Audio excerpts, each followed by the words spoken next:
I need help. I want help. The difference between the word need and want is interesting. So subtle, yet so big. Do I really need anything? Want anything? Well, I bought a jacket. I didn't need it, but I wanted it. I keep thinking the next thing will sail me away to an island of contentment. Whether it's a human body or a smokable drug or a wearable item or this or that. Sail me away to the island of contentment. It's a down jacket. Black, soft, size medium. I saved up to buy it. It wasn't terribly expensive, but I still had to save up. Everything seems expensive these days, but I bought it. Then I go on a date. I wear the jacket. We sit down. We have tea. There's a wall next to us. My date rubs the wall with her hand. The wall's metal and rusty, that red-orange color clouding the silver. My date says it looks like tetanus. I say, we'll be okay. I lean my back against the wall, then I lean off the wall. I hear something. I hear a small tearing sound. I know what the sound is immediately, exactly what it is. It's a ripping sound. My jacket ripped. I reach my arm around and move my hand over my back. I feel for the rip. My date asks me if my jacket ripped. I brush her off. I don't really answer. I have this sensation lately where I hate when people say obvious things.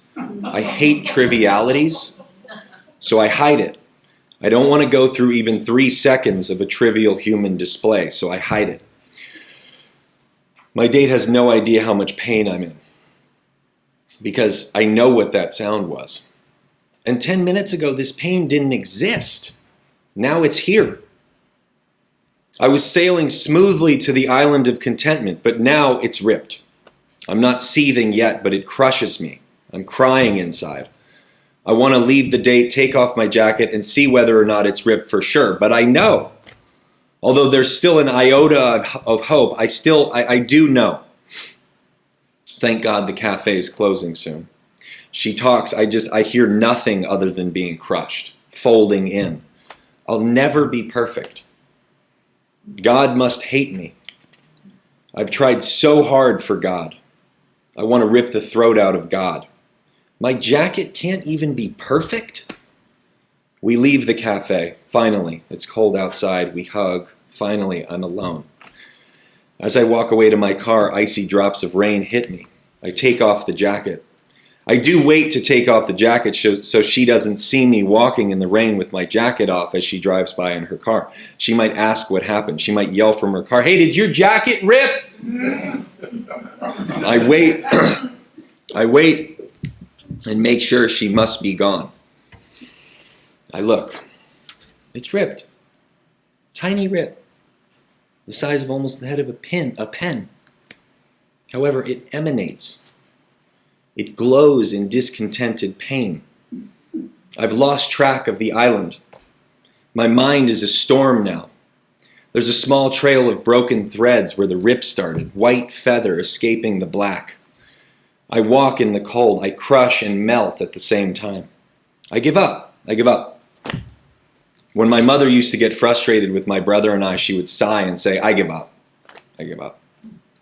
I walk and put the jacket back on. I swear I feel a tinge of wind where the hole is. I pull out my phone and look to see if the store is still open because I can return the jacket. So what do I tell them? I need a new size. It has a rip. I want to lie. I also want to tell the truth. I could say something like, I'm neurotic. Okay? I'm just neurotic. I could say, this is what it's like to have OCD.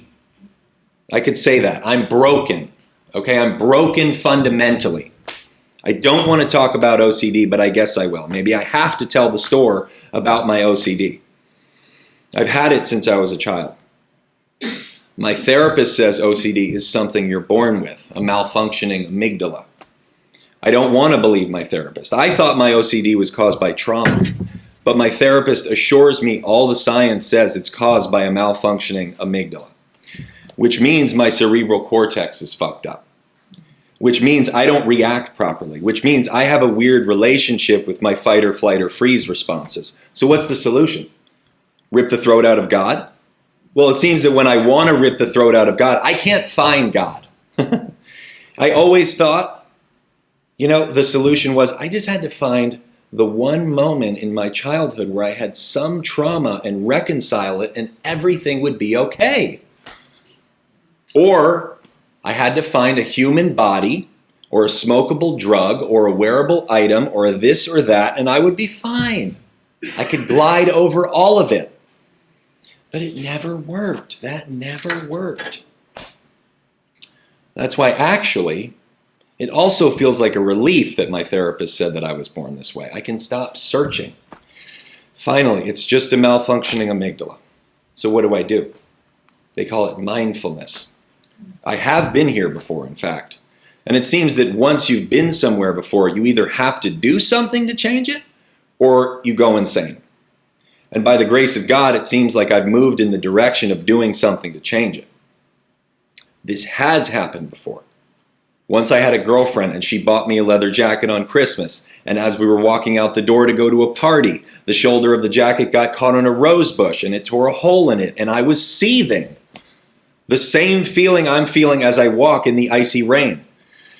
I can't have anything. I can't be messy ever. One time I bought a woven picnic basket and I dropped a pen onto it and a line of blue ink shot across the basket and it was no longer perfect and I started seething. The same emanation of discontent as the hole in the leather jacket and the down jacket. Just this pulsing discontent. Hatred. I want to destroy everything. My life. I want to say, fuck it, I can't have anything. Where did all this come from? I feel like it's more than just a malfunctioning amygdala. The hate. I seethe. I need a new down jacket. That's it. That must be the solution. But the store's closed. God damn it. So I walk. I swear I feel that tinge of wind. I try to remember mindfulness. There are no human bodies to quell it. I've given up on smokable drugs. I feel like I'm insane. But I remember that this has happened before. And I feel like I'm getting better when I remember that. I'm getting better because I feel like I'm actually somewhat okay with giving up. Surrendering to giving up. I'll never be perfect. What is perfect? I think of that pottery that's broken and they fix it by filling in the cracks with gold. I'm a broken teacup. I remove the trauma and fill it up with gold instead. The gold of awareness, or I fill my amygdala up with gold, the gold of giving up and surrender. I think of my father running through the hotel in Las Vegas when I was a kid because I lost my wallet. He's running and shaming me for losing my wallet and not being perfect. He's running and shaming and I'm running and crying behind him because I know I'll never be perfect. I remember that and I fill it up with gold, the gold of awareness. This feels so first world. I feel like if I don't say that, this will not matter. If I don't say that I recognize how first world this is, there will be a problem with you hearing my pain. But pain is relative, isn't it? However, if I don't recognize the first world nature of this story, then this story will not matter. I know the jacket is a jacket. I know some people have no jackets. I understand, but don't you see it's deeper? This isn't about the jacket. This is about something beyond the jacket. The jacket is but a symptom. So when I get home, I look at the jacket in the light. I hold it up to the light. I look at it and I feel the mechanism in my skull, my amygdala. I feel it sort of radically trying to shift. My amygdala is radically trying to shift to the belief that everything's okay. Since I started working on the OCD with my therapist, I feel like I can literally feel my brain rewiring. Or it's like inside me is the inside of a watch, and I'm making the gears go in different directions. And the gears are confused. They're really trying to shift and change course. After all, the brain is neuroplastic. It can be rewired. It can be shifted in new directions. It just takes time. I know that 20 years from now, this fucking jacket won't fucking matter. You think I don't fucking know that? So I look at it in the light and I breathe, shadows of the icy drops of rain still there on my face. I wonder if I can find compassion for the jacket, love the jacket's new impurity. But this isn't about the jacket, so I wonder if I can love my impurity, find compassion for myself. I hang the jacket up on the wall. I breathe and wonder about the nature of purity. What is purity, Carl? I wonder about the nature of perfection. What is perfection? I feel the anger cool off just a little, maybe 1 degree or 2. But even that 1 degree or 2 feels like so much. I feel so much lighter. I give up. I give up. The lightness of giving up. So interesting how giving up relieves the pressure.